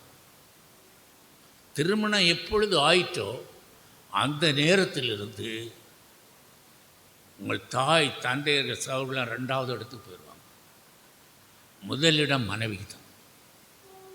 இனி போய் எங்கள் அம்மாட்ட கேட்குறேன், எங்கள் அப்பாட்ட கேட்குறேன், எங்கள் அம்மா குழம்பு வச்சா எவ்வளோ ருசியாக இருக்கும், எவ்வளோ டேஸ்ட்டாக இருக்கும். அதான் நீ குழம்பு வச்சா சாப்பிட முடியுது, அப்படி பேசக்கூடாது. உன் கையில் குழம்பு வச்சு சாப்பிட முடியுது, எங்கள் அம்மா இன்னும் அழகாக குழம்பு வைப்பாங்கன்னு பேசக்கூடாது. மனைவி குழம்பு வைக்க ரசம் தான் வச்சுருப்பா, குழம்ப ரசம் போல் வச்சுப்பா. அப்போ சொல்லணும், மோளை உன் கைப்பட்டா அவ்வளோ அழகாக இருக்குது, டேஸ்ட்டாக இருக்குது அப்படின்னு சொல்லணும். அப்படி பழகணும். நம்மளோட மனைவியை நாம் புகழும்போது அவள் உள்ளத்தில் உங்கள் மேலே அன்பு, உங்களை அந்த கீழ்ப்படிதல் வரும். எனவே எல்லாவற்றுக்கும் பாருங்கள், 25 பாருங்கள், உன் அன்பு உன் மனைவிக்கு தான் அதிகம். 25 படியுமா? திருமணமான ஆண்கள் ஒவ்வொருத்தருக்கும் சொல்லப்பட்டிருக்கு.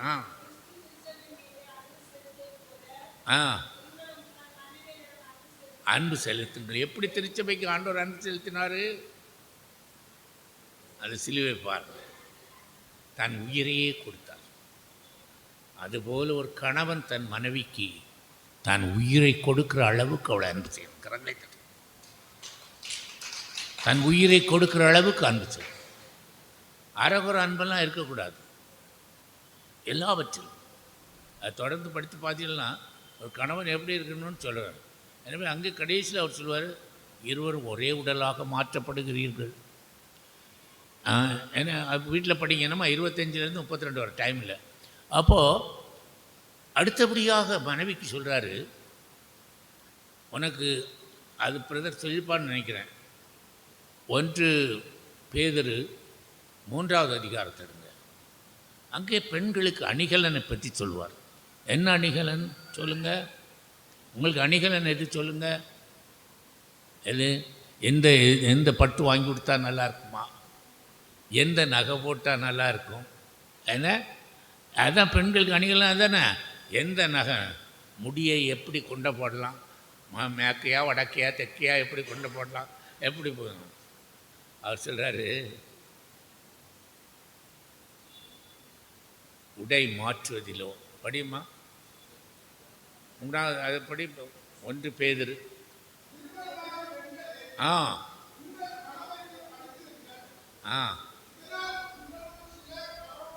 ஒருவேளை உங்கள் கணவன் குடிகாரனாக இருக்கலாம்.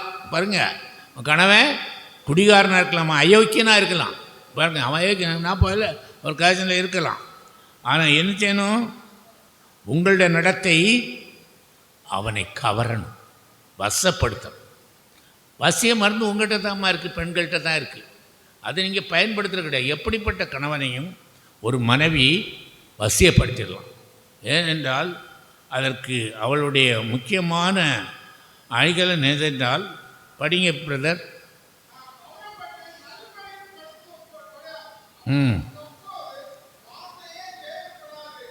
எங்கே அங்கே பேச வேண்டிய தேவையே இருக்காது, சண்டை போட வேண்டிய தேவையே இருக்காது.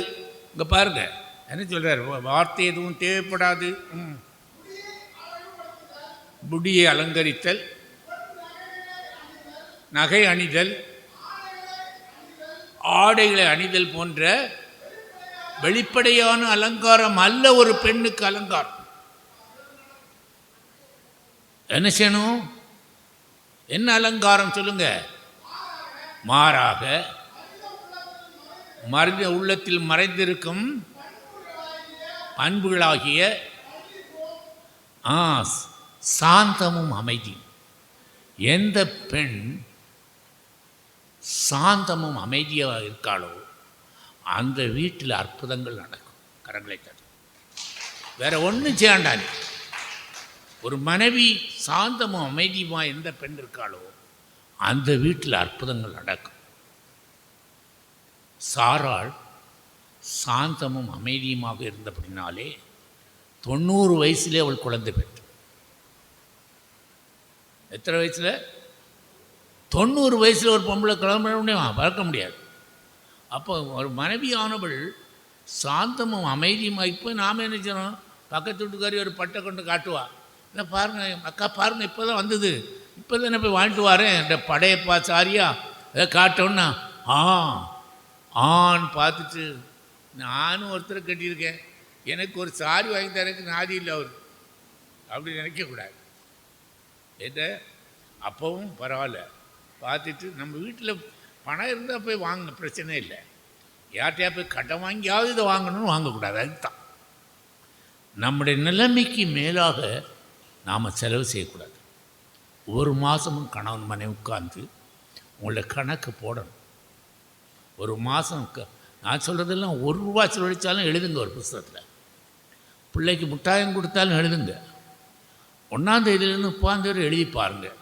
உங்கள் கணவனோட வருமானத்தை ஒரு சைடில் எழுதுங்க.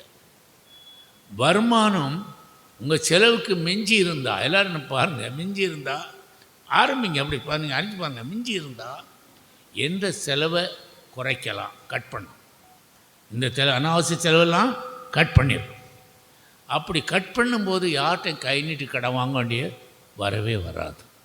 ஏன் கடன் வாங்குகிறோம்? நமக்கு அந்த இதை எவ்விதமாக செயல்பட வேண்டும் என்று அறியாததால் நாம் கடன் வாங்குகிறோம். இல்லைன்னா ஒரு சகோதரி பாருங்கள், ஒரு சரி வந்தாங்க, அவர் கணவர் வந்திருந்தார், கூட்டிகிட்டு வந்தார், சொன்னார் இவர் வெளிநாட்டிலேருந்து 15 லட்சம் சம்பாதிச்சு அனுப்பியிருக்காரு. அவர் இங்கே வரும்போது என்ன செஞ்சார், நான் இங்கே பலவடை சொல்லியிருக்கேன், இங்கே வந்திருந்தார், இங்கே வந்து தியானத்துக்கு வந்து அங்கே அவரை சந்தித்தேன்.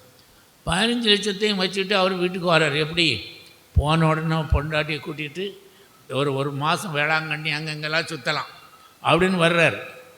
இங்கே வீட்டுக்கு வந்தோடனே நிறைய ஆட்கள் இருக்காங்க, வீட்டு நிறையா ஒரு நினச்சா நம்மளை பார்க்கத்தான் வந்திருக்காங்க அப்படின்னு. வந்தோடனே ஆளுக்கு ஒரு துண்டை நீட்டுறாங்க. என்னான்னு பார்த்தா அவன் பொண்டாட்டி இவ்வளோ பணம் தரணும், இவ்வளோ பணம் தரணும், இவ்வளோ பணம் தரணும். 45 லட்சம் கடை வாங்கி வச்சிருக்கு.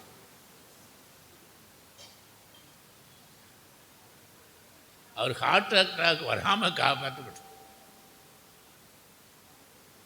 ஜாக்கிரதை பெண்களுக்கு நான் சொல்கிறேன், பெண்கள் தான் வீடை கட்டு. ஞானமுள்ள ஸ்திரீ தன் வீட்டை கட்டுவாள், ஞானமுள்ள ஸ்திரீ தன் வீட்டை கட்டுவாள். அறிவற்ற உள்ள கையாலேயே அழிக்க வேறு யாரும் வேண்டாம். ஒரு பெண் ஞானம் இல்லாமல் இருந்த அந்த குடும்பம் அழிக்கப்படும். அப்போ அந்த உறவுகளை நாம் கவனமாக பாதுகாக்க வேண்டும். அருமையான சொல்லே. அடுத்தபடியாக கணவனை உறவில் ஒரு தோழமை உறவு. நான் சொன்னதில்ல, அந்த தோழமை உறவு எந்த பிரச்சனையாக இருந்தாலும் ஒரு தோழனிடம் எவ்விதமாக திறந்து பேசுகிறோமோ அதுபோல் நம்முடைய கணவனிடம் பேசுவோம். நம்ம ஒரு தப்பு பண்ணியிருந்தா கூட அது சொல்லணும், சொல்லி இந்த தப்பு பண்ணிட்டேன், நீங்கள் அதை இது பண்ணிக்கணும் அப்படின்னு சொல்லணும். அப்போ தோழமை உறவு மிக முக்கியம். அதனால தான் ஒவ்வொரு நாளும் நீங்கள் பேசணும்னு சொல்லுது. கணவன் மனைவியும் நம்ம இன்னும் பாருங்கள், சிலர்கள் தோழர்கள்ட்ட பேசணும்னு குடிச்சிட்டு ராத்திரி 10 மணிக்கு வரணும், 12 மணிக்கு தான் வருவான், அங்கே பேச முடியாது. அப்போ நம்முடைய குடும்பம் தான் முதல் வேறு. எல்லாவற்றுக்கும் முதலாக நாம் கொடுக்க வேண்டிய உறவு குடும்ப உறவு தான். நம்ம மனைவி, நம்முடைய பிள்ளைகள், அதற்கு அதுதான் முதல் உறவு. அவர்களுக்கு முக்கியத்துவம் கொடுத்து அந்த உறவை பாதுகாத்து கொள்ளணும். அந்த தோழமை உறவு என்பது ஒரு கணவன் தன் மனைவியிடம் தன்னுடைய பிரச்சனையெல்லாம் திறந்து பேசுவது, மனைவி தன் கணவனிடம் தன் பிரச்சனைகளெல்லாம் திறந்து பேசுவது. ஒரு சமயம் ஒரு சகோதரி வந்தாங்க, யாருக்கு வந்தாங்க, என்ன மாப்பிள்ளைகிட்ட ஒன்றும் நான் இதை சொன்னேன், வெளியே வந்து என்ன கூப்பிட்டு சொன்னார், சார் நீங்கள் இப்படி பேசுகிறீங்க, எங்கள் வீட்டில் பேசினா அவ்வளோதான், எல்லாரையும் போட்டு அடித்து தீர்த்துருவார். என்ன கேட்டேன், அவர் கடையிலேருந்து வரும்போது நாங்கள் எல்லாம் ஒவ்வொரு ரூமில் பிள்ளையெல்லாம் ஒழிச்சிடுவோம். ஒரு வாரத்து சாப்பாடு மட்டும் நான் கிட்ட நின்று எனக்கு கை நடுங்கத்தான் செய்யும், எனக்கு கை நடுங்கத்தான் செய்யும். என்ன சொன்ன சாப்பாடோடு தூக்கி அடிச்சுடுவார். அப்படி ஒரு குடும்பம் வாழ்க்கை இருக்கவே கூடாது. மனைவி நம்ம பார்த்து பயப்படக்கூடாது, பயப்படுற அளவுக்கு இல்லை குடும்ப வாழ்க்கை. அப்போ என்ன செய்ய, இப்போ அந்த அம்மா சொன்னா, என் மகன் இவர்கிட்ட ஒன்று, என் பெரிய மகன் ஒரு மார்வாடியை கூட்டிகிட்டு ஒரு வாரமாக ஓடி போயிட்டான். நான் ஊருக்கு வந்துட்டேன். எதுக்குன்னா அவர்கிட்ட சொன்னால் வீடெல்லாம் போட்டு அடித்து தீட்டுருவார். நான் ஓடி வந்துட்டேன், அவர்கிட்ட பேச முடியாது. ஒரு கணவன் அப்படி இருக்கக்கூடாது. மனைவி நம்முடைய உயிர் பங்காளி. எவ்விதமாக உயிரை உடலிலிருந்து பிரிக்க முடியாதோ அதுபோல ஒரு கணவன் மனைவி உறவை பிரிக்கக்கூடாது அன்று. எனவே அந்த தோழமை உணர்வில் நம்முடைய பிரச்சனைகள் எல்லாத்தையும் நம்முடைய ஒரு நட்பர் போல நாம் மட்டுமில்லை, அதில் ஒரு நட்புறவாக இருக்க வேண்டும். அது உண்மையான ஒரு தோழமை உறவு அனைத்துக்கும் என்ன இல்லை என்றால் போலியான வாழ்க்கையாக இருக்கும். அல்லேலூயா, அல்லேலூயா. எத்தனை பேர் போலியா வாழ்க்கை நடத்தல எனக்கு தெரியல. நீங்கள் அப்படி உண்மையாக இல்லைன்னா அது ஒரு போலியான வாழ்க்கை. நம்முடைய மனைவி, நம்முடைய பிள்ளைகளுடைய கஷ்டங்களை நாம் அறிந்து அதன்படி செயல்படவில்லை என்றால் ஒரு போலியான வாழ்க்கை. அப்படிப்பட்ட வாழ்க்கை இருக்கக்கூடாது. அதற்காக என்ன எல்லா தோழமை உணர்வையும் பாருங்கள், என்னதை விட எல்லாவற்றுக்கு மேலே நிறைவான வளர்ச்சி பெற தோழமை உணர்வு மிக முக்கியம். நம்முடைய குடும்ப வாழ்க்கை நிறைவாக வளர்ச்சி பெற தோழமை உணர்வு முக்கியம் என்று சொல்கிறார். எனவே மனைவியின் உறவு உள்ளங்களின் உணர்வுகளை பிணைப்பாக மட்டும் அன்று இரு உயிர்களின் வாழ்வின் ஒன்றிப்பு என்று சொல்கிறார். அருமையாக சொல்கிறார். இரு உயிர்களின் வாழ்வின் ஒன்றிப்பு. நீ இன்றி நான் இல்லை, நான் இன்றி நீ இல்லை. வாழ்வின் ஒன்றிப்பு பிரித்தலே கிடையாது. அப்படி உறவு இருந்தால்தான் நம்முடைய வாழ்க்கையில் எந்த கஷ்டத்தை நாம் எதிர்கொள்ள முடியும். கஷ்டம் வந்தாலும் அந்த கஷ்டத்தை நீங்கள் சேர்ந்து எதிர்கொண்டு நீங்கள் அந்த வாழ்வை தொடர்ந்து நடத்த முடியும். இல்லைன்னா குடுங்கி போயிரு. சின்ன சின்ன கஷ்டம்தான் கூட என்னைய ஒரு மாதிரி ஆயிடுங்க. அதுக்கு இடமே கொடுக்கக்கூடாது. அப்போ நம்முடைய வாழ்க்கை எப்பவுமே நான் சொன்ன காதல் உறவு பாருங்க, முதல்ல அன்புறவு, ரெண்டாவது உடலுறவு, மூன்றாவது காதல் உறவு, நாலாவது தோழமை உறவு. அடுத்தபடியாக பார்த்தீங்கன்னா தற்கையளிப்பு உறவு, ஐந்தாவது என்னை முற்றிலுமாக என் கணவனுக்கு கொடுத்துடுறேன். எனக்கென்று எதுவும் இருக்காது. நான் சம்பாதிச்சு ட்ராயரில் பூட்டக்கூடாது. சில ஆண்கள் இருக்காங்க, வருமானத்தை அவங்க வச்சு பூட்டி வச்சுக்கிடுவாங்க. ஏதாவது ஒன்று கேட்டால் மீனுக்கு 5 ரூபா வச்சுக்க, இன்னொரு ஏதாவது ஒன்று வேணுன்னா இந்த 10 ரூபா வச்சுக்க. எனக்கு ஒரு நண்பர் உண்டு எங்கள் ஆஃபீஸில், நான் அங்கே சொல்லியிருக்கேன் நிறைய அந்த கதையை. அவர் வீட்டுக்கு நான் சாப்பிட போயிருக்கேன். அவங்க வீட்டுக்கு சும்மா பார்க்க போனேன். அந்த அம்மா வீட்டில் அவர் இருக்கான்னு பார்க்கணும். அந்த அம்மா இருந்தாங்க. அவங்க வச்சுட்டு நான் இருந்து பேசிக்கிட்டு இருக்கும்போது அவங்க ஒருத்தரை கூப்பிட்டு டீ வாங்கிட்டு வர சொன்னாங்க கடையில். நான் சொன்னேன், உங்கள் வீட்டில் டீ போட முடியாதா அப்படின்னு கேட்டேன். அது எங்கே தம்பி போட முடியுது, உங்கள் அண்ணன் தான் அளத்தானே பால் தந்துட்டு போகிறாங்க, சீனியை அளத்து தந்துட்டு போகிறாங்க. எப்படி எல்லாத்தையும் அளந்து கொடுப்பாங்க. 10 ரூபா தான் ஒரு டப்பாவில் போடுவாங்க. அந்த 10 ரூபா தீர்ந்த பிறகு தான் நான் அடுத்த ரூபா பார்க்க முடியும். அதனால் நான் இப்படி யாராக வந்தால் அந்த 10 ரூபாயிலேருந்து எடுத்து டீ வாங்கி கொடுப்பேன். இது குடும்ப வாழ்க்கை அல்ல. குடும்பத்தில் வருமானம் 2 பேருக்கும் தெரிஞ்சிருக்கு. அப்போ தான் அந்த வருமானம் 2 பேருக்கும் தெரிந்திருந்தால் மாத்திரமே அது செலவு செய்யும்போது தாறுமாறான செலவு செய்ய மாட்டாங்க. மனைவிக்கு விருப்பத்துக்கு கணவன் பணத்தை வச்சுட்டா மனைவி வேறு ஆள்கிட்ட கடை வாங்க ஆரம்பிச்சான். உங்களை அறியாமல் அவள் செலவுக்கு வேறு யாராவது தப்பான சகோதரிகளோடு பழகி ஒரு சேலையோ ஏதோ ஒரு பொருளை பார்த்துட்டு அதை ஊரில் உள்ளதெல்லாம் வாங்கி வீட்டில் குப்பையை குறைத்து போட்டு விட்ருவாள். கடன் வாங்கி ஒரு நாளை பார்த்தா நீங்கள் கடங்காரனாக இருப்பீங்க. பல குடும்பங்கள் கடங்க. இந்த சீட்டு போடுறேன், இப்போ ஒரு புது பழக்கம், சீட்டு போடுறேன்னு சொல்லி குடும்பத்தில் கடனை ஏற்றிடுறது. ஸோ அந்த மாதிரி காரியங்களை நான் இருக்கவே கூடாது. அப்படி இருந்தால் அது கணவன் மனைவியோட உறவை கெடுத்துவிடும், குடும்ப வாழ்க்கையோட வளர்ச்சியை குறைத்துவிடும்.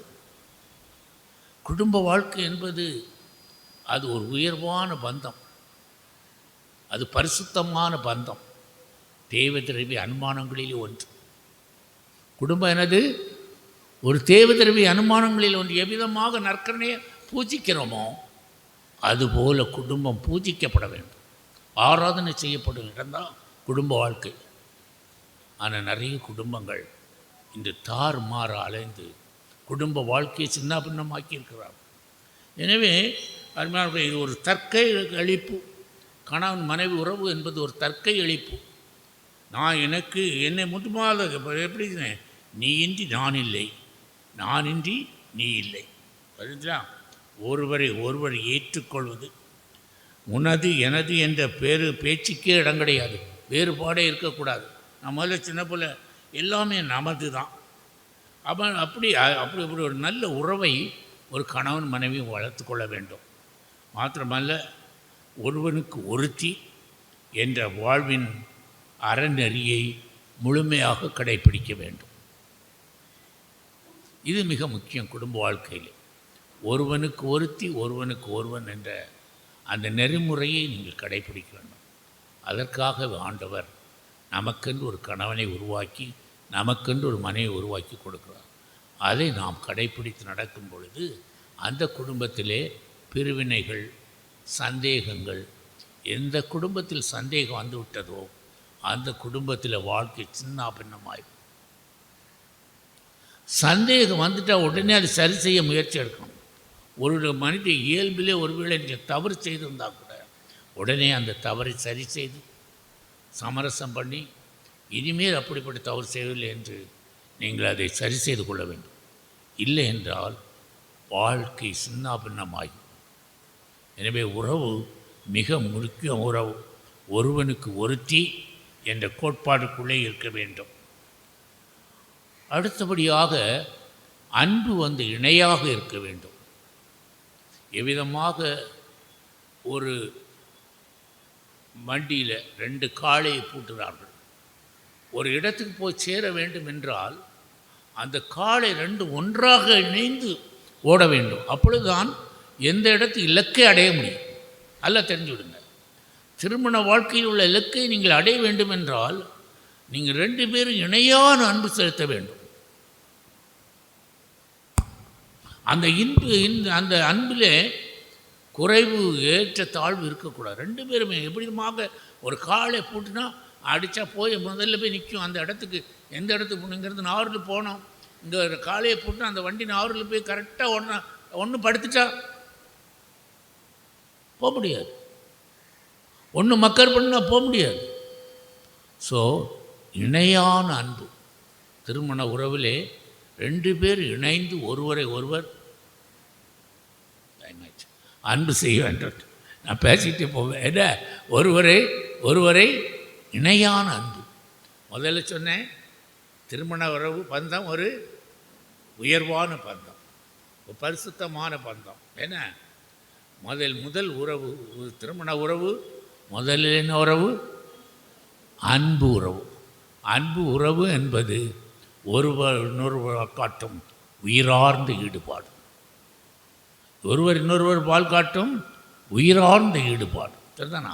அடுத்த உடலுறவு என்பது நம்முடைய ஆற்றலை பெருக்குவது. இது அன்பு உறவை அது வளர்த்துவதற்கு உடலுறவு தேவை.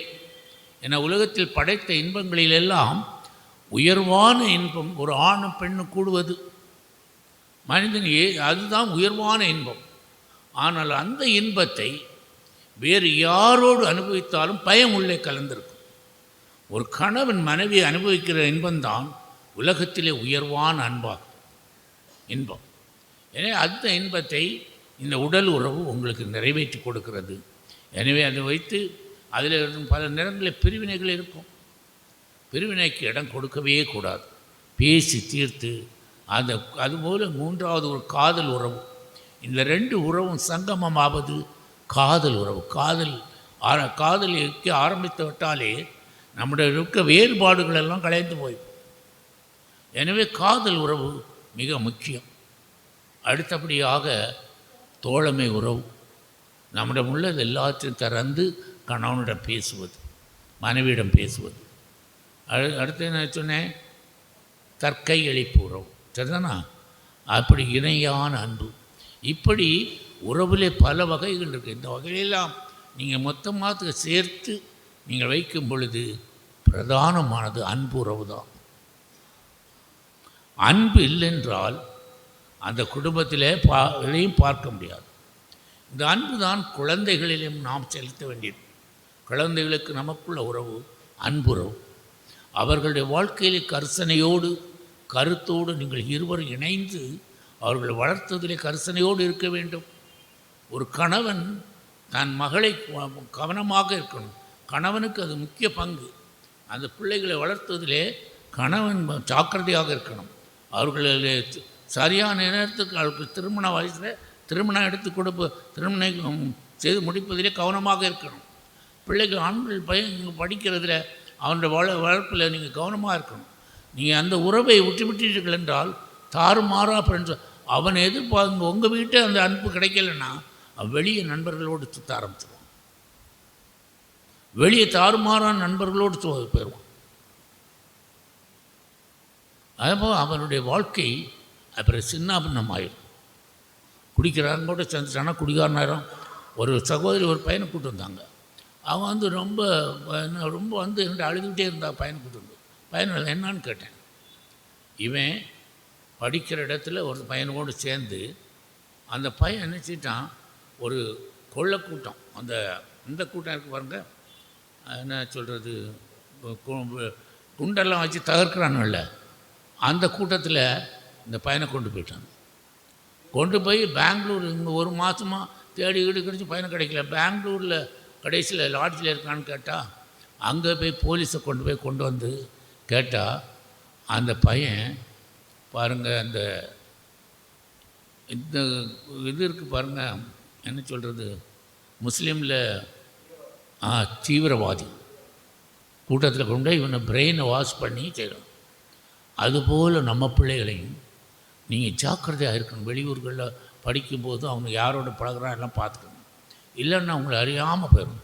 இங்கே கூட ஒரு பையன் வந்தான், என் கூட ஒரு கழிஞ்ச மாதம் இருந்தான். அவன் சொன்னால் அவனை வந்து நக்சலைட்டில் போயிட்டான். நக்சலைட்டில் கொண்டு போய் நக்சலைட்டுகளை இது பண்ணி அவனால் ஒன்றுமே செய்ய முடியாமல் ஆகிப்போச்சு. எப்படியோ தப்பி வந்தேன்னு என்கிட்ட சொன்னான். அதனால் குழந்தைகளை அன்பு செலுத்துறதுலேயும் குழந்தை வளர்ப்பதிலும் நீங்கள் ஜாக்கிரதையாக இருக்கணும், கர்ஷனையாக இருக்கணும். சரியான நேரத்துக்கு போய்ட்டு சரியான வர்றாளா, ஒரு பிள்ளை சரியான நேரத்துக்கு வரலன்னா உடனே நீங்கள் இப்போ எங்கே போனால் என்னான்னு கேட்டு நீங்கள் அதுக்கு சரியான ஒரு இது கண்டுபிடிச்சிக்கிடணும். இல்லைன்னா அவள் தாறுமாறாய்ப்போம். அப்போது குடும்பம் கடவுளால் உருவாக்கப்பட்டது, அதுவும் மறந்துடாதீங்க. குடும்பம் கடவுளால் உருவாக்கப்பட்டது. இது ஒரு பரிசுத்தமான பந்தம். திவ்ய நற்கரணையில் ஏன்னா அது ஒரு திவ்ய நற்கரணையை போல் அதுவும் ஒரு அருட்சாதனம் குடும்ப வாழ்க்கை. எனவே நம்முடைய குடும்பம் மற்றவர்கள் மத்தியிலே பெருமையோடு வாழ வேண்டும் என்றால் கணவன் மனைவி உறவு மிக முக்கியம். கணவன் பிள்ளைகள் உறவு முக்கியம். நம்முடைய அயலாரோடு உள்ள உறவு. கடவுள் சிராக்கியான்னு சொல்வார், எனக்கு பிடித்தமான 3: 1 அயலாரோடு உள்ள அன்பு, 2 சகோதரர்களிடையான அன்பு, 3 ஒன்றி வாழும் கணவன் மனைவி. எனவே இந்த 3ம் கடவுளுக்கு பிடித்தமான காரியம். அதனால் குடும்பத்தில் மற்ற நம்ம சகோதர சகோதரிகளோடு உறவை வைத்து கொள்ள வேண்டும். சின்ன சின்ன காரியத்துக்கெல்லாம் சண்டை போட்டு உறவை இது பண்ணக்கூடாது. அப்படிப்பட்ட ஒரு நல்ல வாழ்க்கையை கட்டி எழுப்புங்க. உங்கள் வாழ்க்கை மகிழ்ச்சிகரமாக இருக்கும், உங்கள் வாழ்க்கை சந்தோஷமாக இருக்கும், உங்கள் வாழ்க்கையில் சமாதானம் இருக்கும், உங்கள் வாழ்க்கையில் செல்வ செழிப்பு இருக்கும். ஆண்டவர் உங்கள் குடும்பத்திலே வந்து தங்குவார். அன்னை மரியாளும் சூசேப்பரும் இயேசு ஆண்டவரும் நடத்திய திருக்குடும்பம் போல இங்கே வந்திருக்கிற ஒவ்வொரு குடும்பமும் ஒரு நல்ல குடும்ப வாழ்க்கையை கட்டி எழுப்பும்படி அன்பாக கேட்டுக்கொள்கிறேன். கண்களை மூடுவோம். நன்றி ஆண்டவரே. எல்லாரும் எழுந்திருப்போம். ஸ்தோத்தரிக்கிறோம் ஆண்டவரே, நன்றி செலுத்துகிறேன்.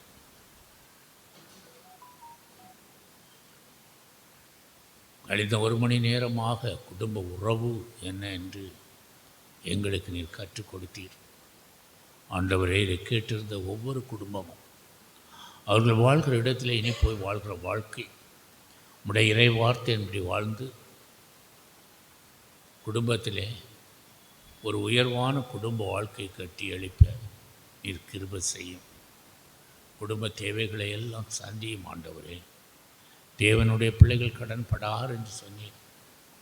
எனவே கடன் பாரத்தோடு வந்திருக்கிற பிள்ளைகள் இன்றிலிருந்து அவர்கள் கடன் பாரங்களை எல்லாம் எடுத்து மாற்றும். நோயோடு வந்திருக்கிற குடும்பங்களை ஒப்புக் கொடுக்கிறேன் ஆண்டவரே. நானே குணமாக்கும் கடவுள் என்று சொன்னீரே. உடைய வார்த்தை அன்பை பிள்ளைகளை நோய் எடுத்து அவர்கள் குடும்ப வாழ்க்கையை மகிழ்ச்சியாக மாற்றும்படியாக செபிக்கிறேன். பிள்ளைகளை ஒவ்வொருவரையும் ஒப்புக் கொடுக்கிறேன். வாலிப சகோதர சகோதரிகளை ஒப்புக் கொடுக்கிறேன் ஆண்டவரே. அந்த மக்கள் வாலிப நாளிலே உன்னை படைத்த ஒரு வாஞ்சையோடு தேடுன்னு சொன்னீரேன். அந்த வாஞ்சையை கொடுத்து நல்ல ஒரு வாழ்க்கை வாழ நீர் கிருபை செய்யும் ஆண்டவரே. தொடர்ந்து எங்களை சுற்றி இருக்கிற அயலாரை ஒப்புக் கொடுக்கிறோம். அவர்களை ஆசீர்வதியும் ஆண்டவரே. இனி வருகிற நாட்கள் ஒரு மகிழ்ச்சியின் நாட்களாக ஒரு உயர்வான குடும்பத்தை கட்டியெழுப்புகிற நாடாக எங்கள் வாழ்க்கையை நீர் மாற்றும்படியாக, எங்கள் வாழ்வை நீர் ஆசீர்வதிக்கும்படியாக, சகல நன்மைகளாலும் ஆசீர்வதிக்கும்படியாக இயேசுவின் நாமத்திலே உம்மை வேண்டி மன்றாடுகிறேன். மரியே, நீ எவ்விதமாக ஒரு குடும்பத்தை பாங்காக நடத்தினாயோ, அதுபோல் இங்கு வந்திருக்கிற ஒவ்வொரு குடும்ப தலைவி தங்கள் குடும்பத்தை பாங்காக நடத்தி நல்ல உயர்வான வாழ்வை கட்டி எழுப்ப, ஞானமுள்ள ஸ்ரீ தன் வீட்டை கட்டுவாள் என்று சொன்னீரே, இந்த வார்த்தையின்படி கட்டி எழுப்ப இறை ஞானத்தால் நிரப்பும். ஒவ்வொரு குடும்ப தலைவரையும் ஒப்புக் கொடுக்கிறேன். ஆண்டவரே, சூசேப்பரை போல, நீதிமான் சூசேப்பரை போல ஒவ்வொரு குடும்ப தலைவர்களும் தங்கள் குடும்பத்தை நீதியோடு நியாயத்தோடு நேர்மையோடு நடத்தி ஒரு உயர்வான வாழ்வை வெட்டி எழுப்ப ஒவ்வொரு குடும்ப தலைவரையும் ஆசீர்வதியும். குழந்தைகளை ஒப்புக் கொடுக்கிற ஆசீர்வதியும் ஆண்டவரே. அவர்கள் நல்ல முறையில் படித்து நல்ல வாழ்க்கையை கொடுத்து அவர்களை ஆசீர்வதிக்க முடியாகும். திருமண தடையில் இருக்கிற பிள்ளைகளுக்கு அந்த திருமண தடையை எடுத்து மாற்றி ஆண்டவர் நல்ல திருமணங்கள் நடக்க கிருபை செய்யும். இனி வருகிற நாட்கள் இந்த மக்களுக்கு ஆசீர்வாதத்தின் நாட்களாக மாற்றும்படியாக, சகல தீங்கிலிருந்து இவர்களை பாதுகாத்துக் கொள்ளும்படியாக இயேசு நாமத்திலே உம்மை மன்றாடுகிறேன். ஆமென்.